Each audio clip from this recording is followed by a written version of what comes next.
한림이대 감염내과 이재갑. 가천대 간호대학 유소연입니다.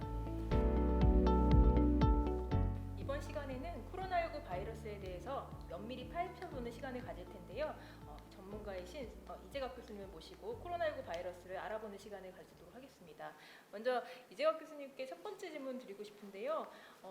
지금 이제 전파 경로에 대해서 잘 알고 계시지만 아직 조금 이런 거에 대해서 또 오해를 가지고 계신 분이 있어서 다시 한번 바이러스의 특성과 전파 경로에 대해서 말씀해 주시면 감사하겠습니다. 예, 코로나19 바이러스는 이제 전형적인 호흡기 감염을 일으키는 바이러스죠. 그래서 보통 우리가 이제 알고 있는 전파 경로는 이제 호흡기를 통한 전파인데 비말, 침방울에 바이러스가 묻어서 이제 날아가고 그 바이러스를 상대방이 호흡할 때 이제 받아들이면 이제 감염되는 형태로 감염이 될 수 있고요. 근데 대부분의 사람들이 이제 비말 감염만 보통 생각을 많이 하는데 비말 감염이더라도 침방울이 날아와서 이제 그 침방울이 여러 이제 환경이나 이런 데 떨어지게 되면 오염을 일으키기 때문에 그 부분을 손을 대거나 이래서 얼굴이나 입에 가져대게 되면 이제 그렇게 해서도 감염이 될 수 있는 그런 간접 전파도 가능합니다.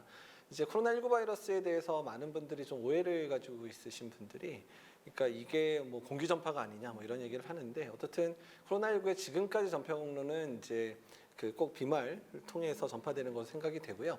이제 코로나19 바이러스의 이름이 최근에 이제 결정이 됐는데 이제 예전에 유행했던 사스 코로나 바이러스랑 유사하다 그래서 사스 코로나 바이러스 2, 사스 코브 2 이런 식으로 이제 이름이 결정이 됐고요. 그리고 사스 코브 2에 의한 감염증 이름 자체가 코비드 19이라고 정해졌고 우리나라에서는 코로나 19라고 현재 불리우고 있습니다.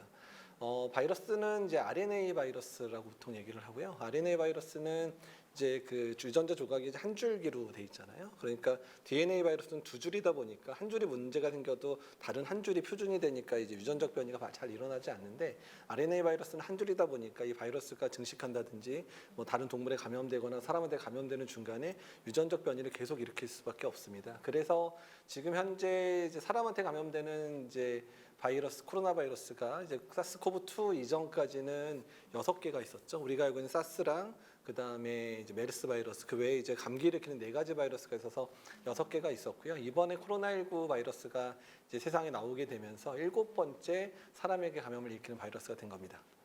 교수님, 근데 네. 코로나19는 진짜 다른 바이러스 감염과 다르게 무증상일 때도 전파를 많이 일으키잖아요. 네. 이것 때문에 굉장히 더 많이 퍼지는 것 같은데 혹시 어떤 점을 주의해야 될까요? 일단 이제 그 사스 코로나 바이러스 2 일단은 우리가 알고 있는 코로나19 바이러스가 이제 가장 큰 문제로 대두되고 있는 게 이제 잠복기 상황에서 무증상기에 이제 감염을 시킬 수 있다라는 부분입니다. 그러니까 비교를 하자면 인플루엔자 바이러스 같은 경우에는 일단 그 대부분의 이제 그 전파가 증상이 심하게 나타나는 그 시점에서 이제 전파가 되기 시작을 하고 그래 뭐 조금 앞당겨줘도 그 증상 나오기 한 반나절 전부터 이제 전파가 되다 보니까 그냥 증상 기준으로 이제 환자한테 이제 뭐 역학 조사를 해도 되고 또 환자의 관리를 해도 되는데 지금 현재 이제 그 코로나 바이러스 이 코로나 바이러스 같은 경우는 보통 이제 감염이 증상 나오기 한 2, 3일 전부터 감염이 된다고 하고 있거든요. 그러니까 이제 이게 문제가 되는 게 뭐냐면 이제 본인이 증상이 나와서 나 이제 코로나 의심되니까 검사 좀 받으러 가야 돼라고 해서 만약에 확진이 돼 버리면 그때 증상 생겼을 때 이 만난 사람들뿐만 아니라 그 전에 만났던 사람까지 다 자가격리를 시켜야 되는 상황들이 발생을 하게 되고 더 문제는 본인이 남한테 피해를 끼치고 싶지 않아더라도 이미 본인 증상 없으니까 그냥 정상 생활을 하다가 만난 많은 사람한테도 이제 감염을 시킬 수 있는 그런 문제들이 있어서 그래서 지역사회 전파도 아주 용이하고 또 많은 사람에게 감염시킬 수 있는 특성을 가지고 있습니다. 무증상 감염기라 그래서 앞으로 2, 3일 있다 증상이 나타날 사람들하고요. 아예 처음에 이제 뭐 우연한 기회에 확진이 됐는데 정말 퇴원할 때까지 이제 그 증상이 전혀 없는 사람들도 있는데 그런 사람은 우리가 무증상 감염자라고 얘기를 하는데 무증상 감염자는 또 얼마나 다른 사람에게 전파시킬 수 있을지 그러니까 전파가 가능하다고 생각하지만 아까 말씀드린 이제 증상이 나타날 만한 그런 사람의 무증상기와 비교해서 그런 무증상 감염자가 얼마나 많은 사람을 감염시킬지에 대해서는 아직까지 연구가 이제 충분히 이루어지지는 않았는데 전파는 가능할 것 같다 이렇게 생각을 하고 있습니다. 코로나19를 가벼운 감기쯤으로 알고 계시는 분들이 네. 있는 것 같아요. 근데 결국 가벼운 감기가 아니잖아요. 증상이 있고 나서 뭐 완치 후 합병증 이런 것들 좀 알려주시면 환자들이 주의하는 데 도움이 될 것 같습니다. 일단 그 가벼운 감기라고 생각을 하고 싶은 분들이 좀 있으신 것 같아요. 가벼운 감기라고 생각하기엔 사망률이 너무 높은 거죠. 우리나라에서의 사망률이 전체 사망률 한 2.3% 정도 되고요. 전 세계 사망률이 한 5.9% 정도 되고 있고요. 심각한 이제 유행을 겪었던 국가들 같은 경우 영국은 뭐 14% 정도, 뭐 미국만 하더라도 5%가 넘는 사망률을 기록을 하고 있기 때문에 보통 우리가 알고 있는 감기에서 1%가 넘는 사망률을 가지고 있는 바이러스는 현재 없습니다. 우리가 이제 보통 위험하다고 생각하는 인플루엔자 바이러스조차도 0.1% 정도 얘기를 하는 거니까 0.1%고 2%를 비교하면 거의 20배의 사망률 차이가 나는 그런 거기 때문에 가벼운 감기라 생각할 수는 없는 것 같고요. 다만 이제 여러 가지 합병증들이 이제 생기는 그런 분들이 있는데 특히 우리나라에서의 사망률 자료를 보게 되면 80대 이상에서의 사망률이 거의 26%에 달합니다. 그리고 70대가 한 10%, 그다음에 60대가 2%에서 연령이 높은 분일수록 사망률이 상당히 높게 되고 이제 50대 미만에서의 사망자는 거의 손에 꼽거든요. 그래서 다만 많은 젊은 사람들이 이제 본인이 감염이 이제 잘 걸려도 뭐 심하게 안 걸리고 무증상 감염도 많다 보니까 그냥 걸리고 그냥 말면 되는 거 아니야 이렇게 생각을 많이 하시는데 근데 이제 그런 전파 경로들을 보게 되면 젊은 사람들이 먼저 감염이 되고 나서 지역 사회 내 확산을 일으키고 지역 사회 내에 그러면 노약자들이 감염시킬 수 있는 기회를 이제 젊은 사람들이 제공을 하고 있기 때문에 젊은 사람들이 본인 증상이 가볍다고 해서 너무 이제 그런 부분들을 간과해서는 안 될 것 같고 또한 젊은 분들 중에서도 극히 일부 같은 경우는 뭐 이제 언론에서 많이 알려진 것처럼 사이토카인 스톰이라든지 이런 것 때문에 아주 중증 폐렴을 알아서 중환자실에서 뭐 한 달, 두 달씩 입원해 있었던 그런 분들도 있기 때문에 그런 부분까지 고려할 때는 일단은 이제 이 코로나19 자체가 가벼운 감기 정도 생각할 수도 없을 뿐더러 가벼운 감기처럼 앓는 젊은 분들도 본인의 건강뿐만 아니라 그런 주변에 있는 그런 이제 어르신들, 부모님들이라든지 뭐 여러 조부모님들 같은 부분에 감염시켰을 때 아니면 조카들이라든지 아이들한테 감염시켰을 때 상당한 문제를 초래할 수 있기 때문에 그런 부분들에 대해서는 좀 주의가 필요하다고 생각이 듭니다. 그리고 이제 코로나19가 이제 발생 딱 아웃브레이크 생기고부터 저는 홍삼을 먹기 시작했어요. 네. 그다음에 오렌지도 먹고 비타민을 먹어야 돼 이렇게 생각을 했었거든요. 네. 혹시 교수님 생각하기에 면역력을 증가시키는 코로나19와 관련된 혹시 그런 방법이 있는지 한번 궁금합니다. 요새 이제 뭐 TV를 많이 보면 이제 면역력 증강하는 그런 약도 팔고 뭐 건강 보조식품도 팔고 이러는데 사실 저희가 단언컨대 특정한 약이라든지 특정한 어떤 뭐 음식이라든지 이런 게 면역을 증강시킨다는 건 다 거짓말로 보시면 됩니다.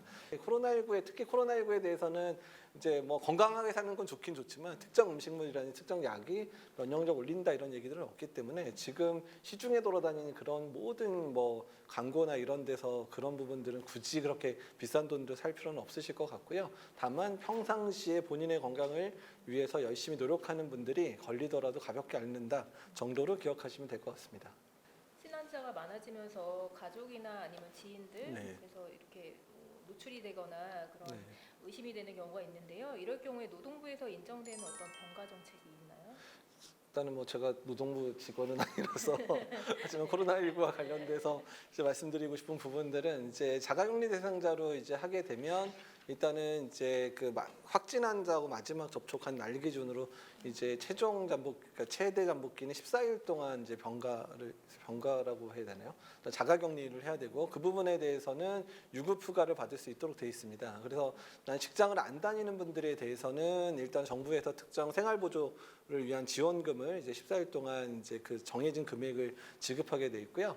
그다음에 만약 직장을 다니시는 부분들은 직장에서 유급으로 이제 휴가를 쓸 수 있게 되고 그 유급 휴가 쓴 거에 대한 비용에 대해서는 직장이 정부에 신청을 하게 되면 그 돈을 받을 수 있게 되기 때문에 어떻든 간에 이제 그 자가격리에 들어가는 부분에 있어서 경제적 손실 때문에 많은 분들이 걱정을 하긴 하는데 기본적인 생활을 이어갈 수 있는 그런 비용을 정부가 지급하는 것들을 기억해 주시면 될 것 같습니다.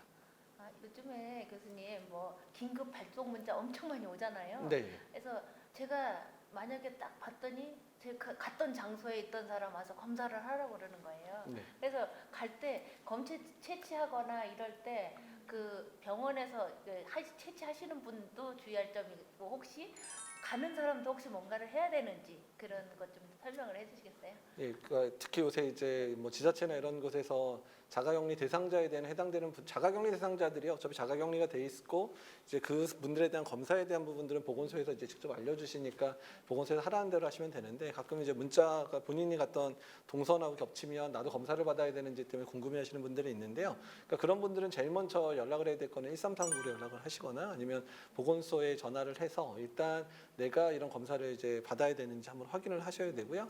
만약 보건소에서 이제 검사를 받으라고 할 때 꼭 얘기를 들으셔야 되는 부분들은 이게 이제 정부 차원에서 이건 전수조사에 해당되는 거니까 비용을 대주겠다. 아니면 이거는 비용을 개인적으로 지불해야 된다. 이 부분을 좀 확인을 하고 오셔야 선별진료소에서 조금 이제 그런 비용 문제 때문에 괜히 다투는 일이 없어질 수 있어서 그런 부분 해주면 좋겠고요. 다만 이제 그렇게 결정돼서 선별진료소, 뭐 보건소든 병원에 선별진료 가실 때는 본인이 지금 감염된 건지 아닌 건지 확인이 안 된 상황이기 때문에 또 거기 선별진료소 가게 되면 이제 감염이 될 만한 사람들도 같이 검사를 받을 수 있게 되기 때문에 반드시 마스크를 꼭 착용을 하고 가셔야 되고, 그다음에 본인이 이미 증상이 생겨서 이제 가시는 분들 같은 경우는 이제 다른 사람한테 본인이 확진이 될 수도 있는 상황이니까 되도록 이제 도보로 간다든지 자차로 간다든지 해서 다른 사람에게 이제 어떤 피해를 주지 않도록 해주시는 부분이 필요합니다. 또한 이제 병원에 도착하시면 이제 뭐 보건소든 뭐 이런 데 가면 이제 본인이 어디 갔다 오고 이런 기본적인 역학 조사에 해당되는 내용들을 물어보게 되고요. 검체 채취를 시작을 하게 되는데 일단은 지금 대개 이제 뭐 폐렴이나 이런 증상이 없는 분들 같은 경우는 상기도에서만 검체를 채취하는데 그 코에서 한번 이제 뭐 입에 목에서 한번 이렇게 채취를 하고 있는데 입에서 채취할 때 약간 울렁거리 이렇게 이제 목젖이나 이런 걸 건드리면 약간 좀 이제 울렁거릴 수 있고 코를 할 때 좀 생각보다 이렇게 아프세요. 그래서 이제 그 아픈 거를 좀 기억을 하고 오셔야 될 것 같고요.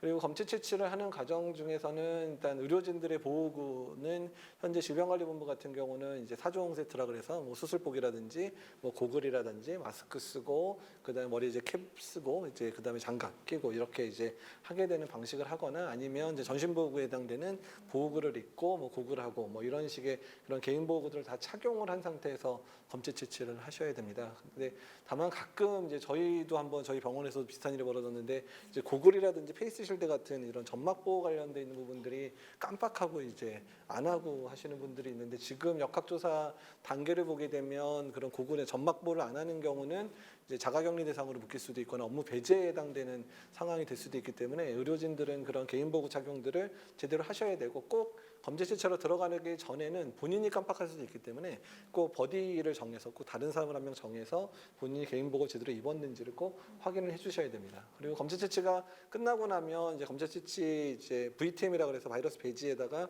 이거를 잘 넣은 상태에서 이 부분들을 소독을 잘해야 되고, 그래 보통 알코올이나 이런 거로 이제 소독을 하고 이제 보통 3중 포장들을 하죠. 어디를 먼 데로 보내기 위해서는 그런 포장들은 포장의 원칙에 맞춰서 잘 포장을 해주시고 또 환자의 이름이나 이런 것들이 잘못 마킹되면 안 되니까 그런 환자에 대한 그 인사 정보들이나 이런 것들을 잘 체크해 주시는 이런 부분까지 잘 감당을 해주셔야 특별히 문제가 없이 이제 될 것 같고, 마지막으로 이제 검체 채취가 된 환자가 집에 갈 때는 이제 그 검체 채취한 이후의 상황에 대해서 설명들을 잘 의료진들이 해주셔야 되는데 특히 집에 이제 가는 동안에도 이제 다른 사람 피해 없도록 마스크 반드시 착용하는 것뿐만 아니라 도보나 자차로 반드시 이용해서 가도록 해주셔야 되는 거고요.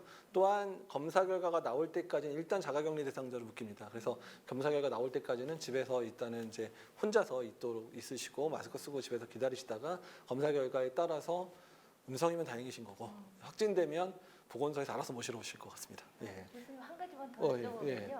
이제 코로나 검사를 하게 되면 양성됐다가 음성됐다가 예. 또 양성됐다가 또 다시 음성됐다 이런 사람들이 있는데 그걸 어떤 오염이 되는 걸까요? 어떤 부분이 그 가능성이 높을까요? 이제 검사가 이제 바뀌는 분들은 특히 요새 이제 그 특정 뭐 시설이나 이런 데서 확진 환자 발생하면 전수조사를 좀 많이 하잖아요. 그러니까 전수조사를 많이 하다 보니까 그러니까 일단은 초기 검사에서는 아직까지 잠복기가 이제 안 끝나가지고 음성이 나오는 분들이 상당히 있고요. 그러다가 며칠 지나서 증상이 생기면 그때 검사하면 당연히 양성으로 바뀌는 분들이 좀 있습니다. 그래서 이제 그건 시기상 이제 내가 잠복기에 있는 상황인 건지 이제 바이러스가 배출되는 상황인 건지에 따라서 그런 차이는 있을 수 있어서 2, 3일 간격이면 양성에서 음성으로 당연히 바뀔 수밖에 없는 상황이 있을 수 있고요. 아니면 가끔 이제 검사를 해보면 양성, 음성, 양성 이렇게 반복이 돼서 좀 문제가 있는 것처럼 보이는 분들이 있는데 특히 이제 주의해야 될 게 검체 채취 과정 중에서 이게 좀 잘 안 되는 경우들이 있습니다. 특히 코나 입에서 이제 검체 채취, 특히 코에서 검체 채취할 때 쑥 깊게 들어가서 네이조파링스라 그래서 안까지 깊게 들어가서 채취를 안 해주시고 코에서만 이렇게 문질러 주시는 경우는 콧물에도 바이러스 나오긴 하지만 바이러스 농도가 좀 떨어지거든요. 그러니까 이제 그런 문제 때문에 음성, 양성 이제 오가갈 수 있기 때문에 이제 그런 분들 같은 경우에는 이제 한번 이제 이렇게 음성, 양성이 반복되는 경우는 검체 채취 과정에 문제가 없는지를 다시 한번 체크를 해주셔야 되고요. 특히 이제 아주 드물지만 검사는 진행 과정 중에서 처음에 양성 나왔다고 했는데 그 이후 검사가 계속 음성이 나와서 이게 문제가 있거나 이런 부분들이 이제 지적이 되는 경우가 있는데 지금 최근 사례들 같은 경우에는 검사라는 과정 중에서 좀 이렇게 검사실에 이제 오염이 돼서 그렇게 양성 음성이 오갔던 경우들이 있기 때문에 그런 부분들은 사실 개별 병원이나 보건소에서 해결할 수 있는 부분이 아니라 그런 부분은 질병관리본부라든지 뭐 정도관리협회나 이런 데랑 상의를 해서 검사 자체 문제가 없는지는 또 확인을 해야 되는 상황들이 생길 수도 있습니다. 그 진료실에서 진료하시다 보면 직장에서 음성인지 판정해 오라고 하는 진단서 요구하시는 분들이 많잖아요. 네. 사실 꼭 필요한 사람만 검사를 해야 되는데 네. 그런 분이 오시면 교수님께서는 안 받아주시잖아요. 아, 그래서 다시 예. 한번 그런 분들한테 당부해 주실 말씀 한마디 해주시면 좋겠습니다. 그러니까 이제 가끔 이제 뭐 그렇게 오시는 분들이 있어요. 그냥 회사에서 이제 너 코로나19 안 걸렸는지 확인받아서 와 이렇게 오시는 분들이 있는데 근데 이제 보건소는 어차피 이제 역학조사와 관련돼 있는 역학적 연관성 있는 사람들 중심으로 검사를 진행하고 있기 때문에 일반적으로 이렇게 검사를 원해서 오는 분들에 대한 검사가 진행을 전혀 안 해주고 있고요. 그리고 다만 이제 검사를 해주는 그러니까 병원교회 선별요소 같은 경우에는 정부에서 이제 본인 부담 형태로 전액 본인 부담 형태로 코드를 열어놓고 있기 때문에 그런 경우에 정말 원한다면 검사를 해주기는 합니다. 해주고 뭐 음성 나오면 음성 나왔다고 이제 연락은 해주긴 하는데 되도록이면 이런 특별한 이제 역학적 연관성이 없거나 증상이 없는 분들 또는 이제 어떤 특정하게 뭐 접촉이 될 만한 상황이 아니었는데 그냥 회사 출근 때문에 그냥 검사를 원하시는 분들은 좀 자제를 해주셔야 꼭 검사를 받는 분들이 제때 받을 수 있는 것들을 좀 이해를 해주셨으면 좋겠습니다. 막연히 원하는 것보다는 꼭 방문하실 때도 필요한 경험만 하시고 해보려고 하면은 보호 장구를 잘 착용하고 그 근처까지 가시는 게 굉장히 중요할 것 같습니다. 근데 요새 언론에서 보면 그 근처에서 대기하거나 이럴 때 마스크를 벗고 검사하는 근처에 계시는 분들이 많아서 그런 점을 좀 꼭 기억해 주셨으면 좋겠는데요. 혹시 이제 진료하시다가 혹시 꼭 이런 점을 개선했으면 좋겠다는 기억에 남은 거 있으면 얘기해 주셨으면 좋겠습니다. 그러니까 대기 공간에 있는 때 이제 문제가 있는 경우들이 좀 많습니다. 이게 특히 담배 피시는 분들 같은 경우에 애써서 마스크 쓰고 왔는데 시간이 좀 기다리는 시간이 길어지니까 같이 온 이제 그 뭐 회사나 이런 데서 갑자기 검사 다 받으라고 하는 전수조사가 내려오면 3-4명이 몰려가셔가지고 한 군데 모여서 이 담배를 같이 피시면서 이렇게 입김을 내뿜으면서 비말을 서로한테 이렇게 서로 이제 공유하시는 이러신 분들이 있는데 이제 그런 경우들을 좀 자제를 해주시면 좋겠고요. 대기 공간에서도 계속 마스크를 쓰고 계셔야 되고 손위생을 잘 하셔야 되는 게 그 대기 공간에 있는 분들 중에서 확진자가 있을 수 분명히 있거든요. 그렇게 되면 애꿎게 만약에 마스크를 벗거나 이런 상황이 돼버리면 본인이 이제 뭐 음성이 나왔는데 거기서 접촉이 돼가지고 자가격리 대상자로 묶이는 분들도 사실 여러 명 봤거든요. 그래서 대기 공간이나 대기하는 시간에도 꼭 마스크 잘 착용해서 혹시나 있을 그런 확진자의 접촉을 최소화하는 게 중요할 것 같습니다. 교수님 마지막으로 네. 요양병원에는 보통 격리 병실이나 격리 시설이 네. 정확하게 없거든요. 근데 환자 발생하면 이제 다른 병원으로 이송해야 되잖아요. 네. 그 어떤 절차를 통해서 이송이 되는지 궁금합니다. 이제 요양병원에서 확진 환자가 발생했을 때 이제 일단은 이제 확진 환자가 발생을 했기 때문에 그 환자는 되도록 어떻게 해서든 이제 좀 그 독립된 공간에다가 일단은 이제 대기를 하고 있어야 되고요. 대부분 이제 보건소라든지 아니면 이제 각 광역 시도에서 이런 병원에서 발생했을 경우에는 아주 긴급하게 이송을 해서 이제 다른 이제 병원으로 갈 수 있게 좀 도와주시니까 하시면 되는데 어쨌든 확진 환자 발생하면 이제 보건소 바로 신고하시고 그다음에 환자 어느 병원에 이송할지에 대해서 결정이 되면 이제 이송 차량 보내주시니까 이제 그렇게 하시면 되는데 다만 이제 그 기간 동안에 이제 좀 조심하셔야 될 것들은 그 방에 들어가시는 분들은 이제 개인 보호구들을 반드시 갖추고 이제 들어가고 이송할 때도 하셔야 되는데 가끔 개인 보호구가 없는 상황에서 환자 발생하는 경우가 좀 있을 수 있잖아요. 이제 그런 경우 같은 경우에는 보건소에 빨리 연락을 해서 그런 개인 보호를 빨리 받으셔야 되고요. 또 가끔 환자 상태가 급격히 나빠지는 상황인데 이제 개인 보호는 없다 이런 상황일 때 근데 만약에 뭐 이제 어떤 의협심을 앞서서 그냥 들어가 버리면 의료진들이 다 자가격리 대상으로 묶이는 문제가 있으니까 이제 그런 부분에 있어서는 이제 그런 문제를 최소화하기 위해서는 적어도 이제 개인 보호구 몇 벌 정도는 요양병원에서도 평소에 갖추고 계셔야 어쨌든 혹시라도 확진 환자 발생했었을 때 응급조치나 이런 것들이 가능하니까 그래서 평상시에 뭐 개인 보호도 갖추고 있어야 되는 것뿐만 아니라 개인 보호구에 대한 훈련을 어느 정도 좀 담당할 수 있는 사람들을 좀 교육을 시켜놔야 그런 일이 벌어졌을 때 능동적으로 대처를 할 수 있을 것 같습니다. 이번 시간에는 코로나19 바이러스에 대해서 알아봤는데요. 바이러스의 전파 경로나 특성, 그리고 검체 채취의 방법과 이송, 전원 체계에 대해서 알아봤습니다. 그래서 이 점에 대해서 잘 명심하셨으면 좋겠고요. 다음 시간에는 코로나19 바이러스의 환경 관리에 대해서 알아보겠습니다. 그 시간에 다시 뵙겠습니다.